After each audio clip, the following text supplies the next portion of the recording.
నమస్కారం. City news కి స్వాగతం. ముందుగా ముఖ్యాంశాలు.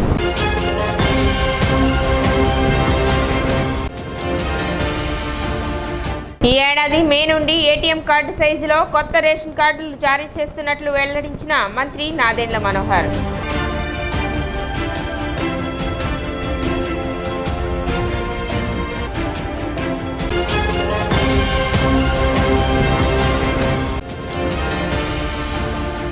కృష్ణా జిల్లా అవనిగడ్డ వద్ద జరిగిన రోడ్డు ప్రమాదంలో తెనాలికి చెందిన 4 మృతి.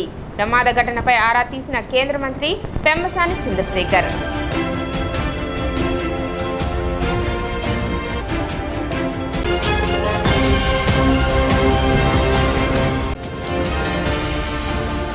పారిశుద్ధ్య పనులను కాంట్రాక్టర్లకు కట్టబెట్టవద్దంటూ ఏపీ మున్సిపల్ ఎంప్లాయీస్ మరియు కాంట్రాక్ట్ కార్మికుల ఆధ్వర్యంలో నిరసన.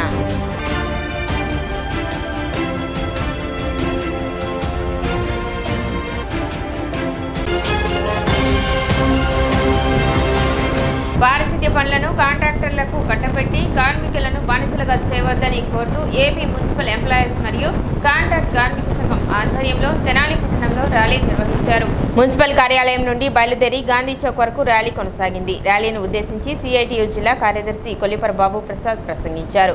ప్రభుత్వం ఏర్పడిన తర్వాత మున్సిపల్ శాఖ మంత్రి నారాయణని కార్మిక సంఘం నాయకులు కలిసి కార్మికుల సమస్యలు చెప్పగా తనకు కొంత సమయం కావాలని చెప్పారని, కానీ మాట నిలబెట్టుకోలేదని, ఎన్నిసార్లు కలిసినా ఒక్క సమస్య కూడా పరిష్కరించకుండా ఏకపక్షంగా ఏపీసీఓఎస్ను రద్దు చేసి దాని స్థానంలో కాంట్రాక్టర్లను నియమించడానికి ప్రయత్నం చేయడం మాట తప్పడమేనని చెప్పారు. ప్రభుత్వం తన ఆలోచన నిర్ణయాలను ఉపసంహరించుకోవాలని చెప్పారు.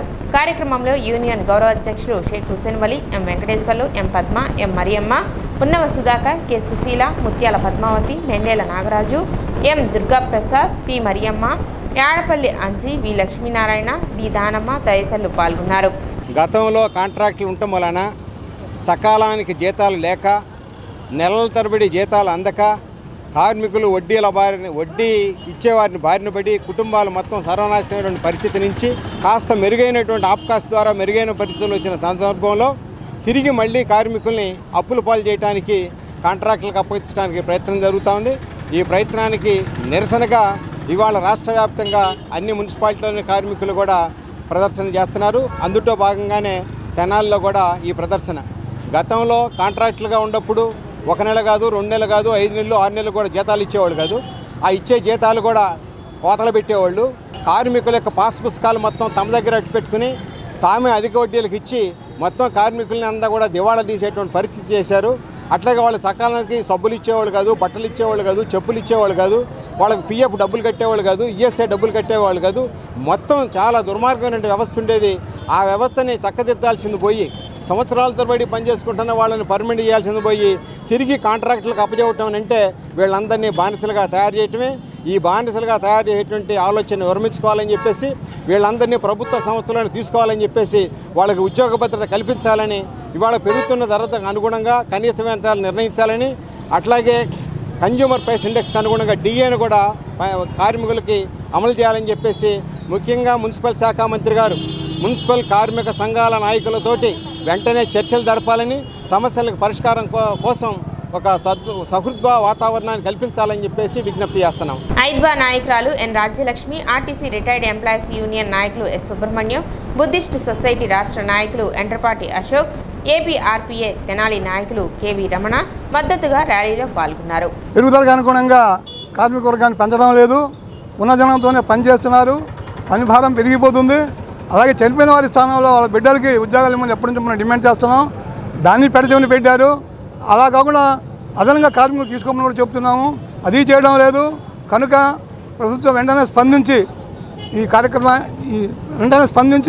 వెంటనే అదనంగా కార్మికులు తీసుకోవాలి. ఎందుకంటే వచ్చేది ఎండాకాలం కూడాను. ఎండాకాలమైనా వర్షాకాలమైనా దుమ్ము ధూళిలో అనారోగ్యంగా పనిచేసే కార్మికులు అనారోగ్యం బారిన పడుతున్నారు.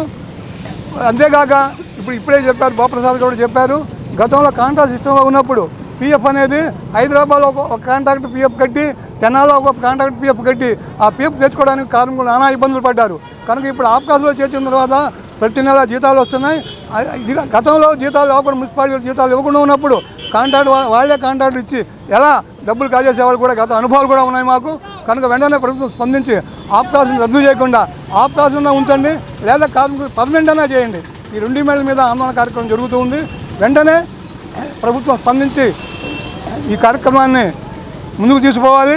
అక్షరగీత విద్యానికేతన్ స్కూల్ నందు 10వ తరగతి పరీక్షలు ముగింపు సందర్భంగా విద్యార్థులకు ఆల్ ది బెస్ట్ కార్యక్రమాన్ని నిర్వహించారు. ఈ సందర్భంగా ప్రిన్సిపల్ కన్యగంటి అశోక్ బాబు మాట్లాడుతూ, ఈ సంవత్సరం 10వ తరగతి సిలబస్ మారినా ప్రతి విద్యార్థి పట్ల ప్రత్యేకమైన శ్రద్ధ తీసుకుని ఉపాధ్యాయుల సలహాలు తీసుకుంటూ ప్రతి విద్యార్థిని మోటివేట్ చేస్తూ 10వ తరగతి పరీక్షలకు ఎటువంటి ఒత్తిడి లేకుండా పరీక్షలు రాసే విధంగా విద్యార్థులను తీర్చిదిద్దినట్లు చెప్పారు. ఈ సంవత్సరం కూడా మంచి మార్కులతో విజయకేతనాన్ని ఎగరవేస్తామని చెప్పారు.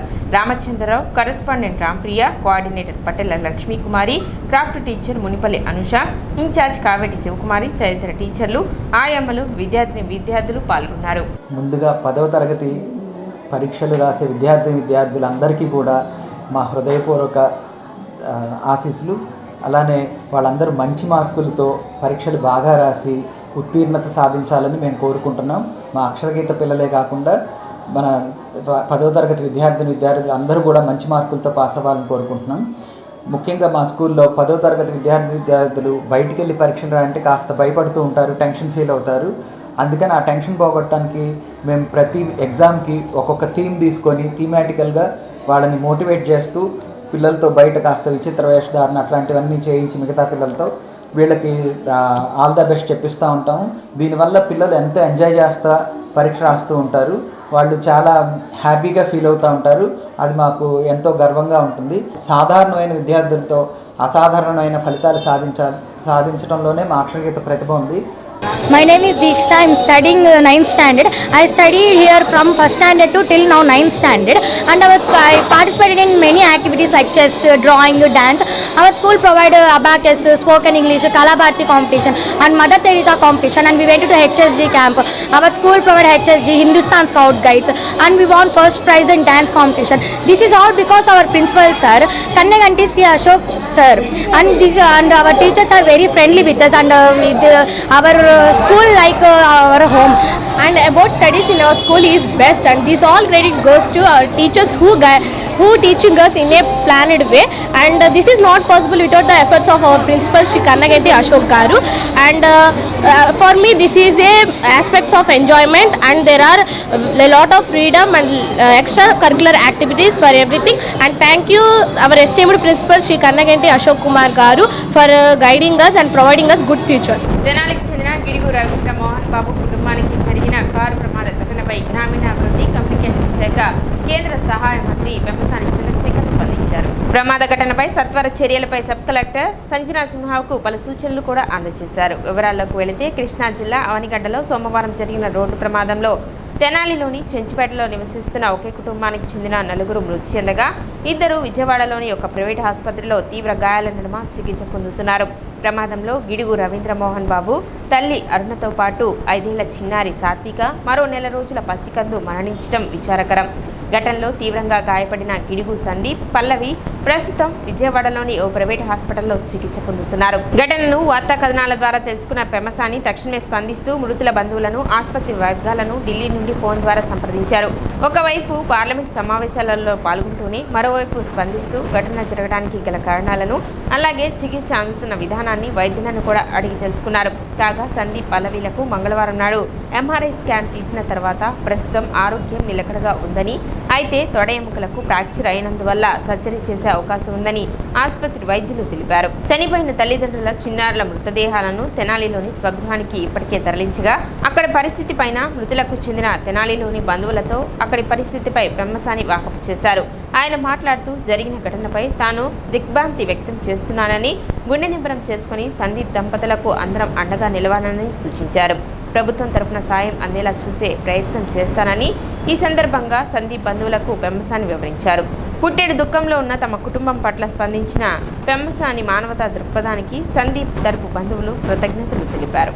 ఏప్రిల్ 2వ తేదీ బుధవారం దైవజనులు పగడాల ప్రవీణ్ స్మారక శాంతి ర్యాలీ నిర్వహిస్తున్నట్లు world human rights protection commission member reverend doctor Prabhudas తెలిపారు. చెంచుపేట ఉమేష్ చంద్ర విగ్రహం దగ్గర నుండి ప్రారంభమయ్యే ఈ ర్యాలీలో క్రైస్తవులు పాల్గొని జయప్రదం చేయాలని ఆయన కోరారు. ఇటీవల ప్రభు కొరకు అసాక్షిగా మారిన పాస్టర్ పగడాల ప్రవీణ్ గారి కుటుంబానికి ప్రభువు ఆదరణ కలగాలని, వారు హత్సాక్షిగా మరణించిన ఫలితంగా భారతదేశంలో మరి ఇతర దేశాల్లో గొప్ప ఉజ్వలాలు దేవుడు రగిలించాలని ప్రార్థన చేస్తూ ఆశిస్తూ మీ అందరికీ తెలియజేయని విధమే ఏమనగా, రేపటి దినాన అనగా ఏప్రిల్ 2వ తారీఖున తెనాలి పట్టణ పాస్టర్ అసోసియేషన్ తరపున మరి తెనాలి చుట్టుపక్కల ఉన్న మండల అసోసియేషన్ పాస్టర్స్ అసోసియేషన్ తరపున రేపటి దినాన తెనాలి పట్టణంలో ఉదయం 9 గంటలకు చెంచుపేటలోని పోలీస్ బొమ్మ ఉమేచంద్ర గారి పోలీస్ బొమ్మ దగ్గర నుంచి శాంతి ర్యాలీ ఆరంభించడం జరుగుతుంది కనుక సంఘ విద్రోహ శక్తుల చర్యలను ఖండించాలి, మరి నిరసన తెలియచేయాలి.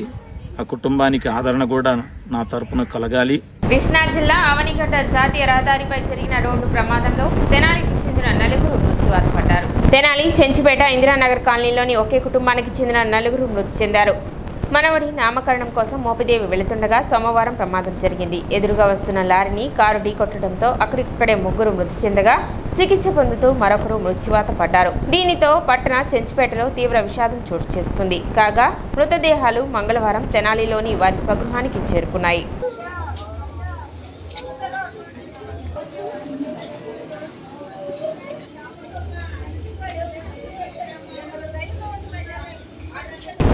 విరామం.